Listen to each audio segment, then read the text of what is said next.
গেল শনিবার 9 মে বিকেলে শরীয়তপুরের গোসাইরহাট উপজেলা প্রশাসন ও মৎস্য অধিদপ্তরের আয়োজনে চলছিল বকনা বাছুর বিতরণ অনুষ্ঠান। প্রধান অতিথি হিসেবে বক্তব্য রাখছিলেন জাতীয় সংসদের হুইপ মিয়া নুরুদ্দিন আহমেদ অপু।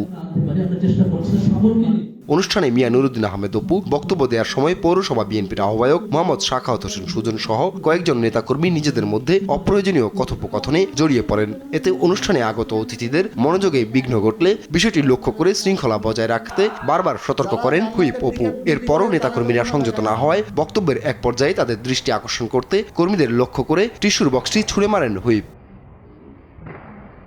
ঘটনাটির খণ্ডিত ভিডিও ডামুড্ডা ডিএমটিভি নামে একটি ফেসবুক পেজ সহ বেশ কয়েকটি নাম সর্বস্ব পেজে ছড়ানো হয়। ভুল ব্যাখ্যা দিয়ে ট্যাগলাইন দেয়া হয়, সাংবাদিকদের উদ্দেশ্য করে টিস্যুর বক্স ছুঁড়ে মারলেন হুইপ। অথচ ভিডিও ধারণকারী ক্যামেরাম্যান ও প্রত্যক্ষদর্শীরা বলছেন এটি ছিল স্রেফ শৃঙ্খলা বজায় রাখার স্বার্থে এক প্রকার শাসন।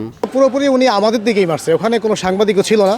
ডান দিকে সাংবাদিক অনেক দূরে ছিলেন এবং বাম দিকে কিছু সাংবাদিক ছিলেন, কিন্তু ওনার দৃষ্টিটা তো আমাদের দিকে ছিল।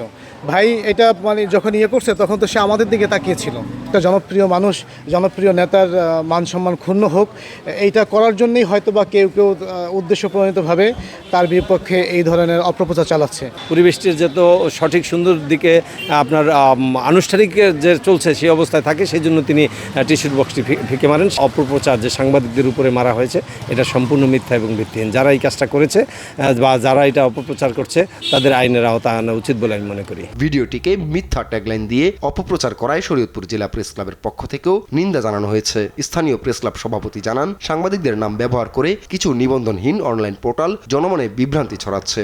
আসলে সেই টিস্যু বক্সটি কোনো সাংবাদিকের উপর নিক্ষেপ করা হয়নি এবং সাংবাদিকরা কেউ এই বিষয়ে অভিযোগও করেনি।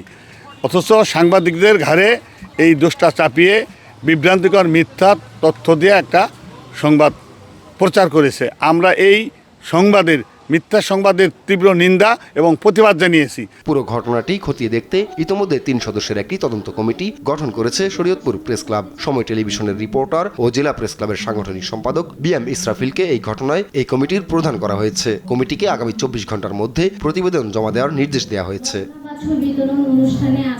নিউজ ডেস্ক, দেশ টিভি।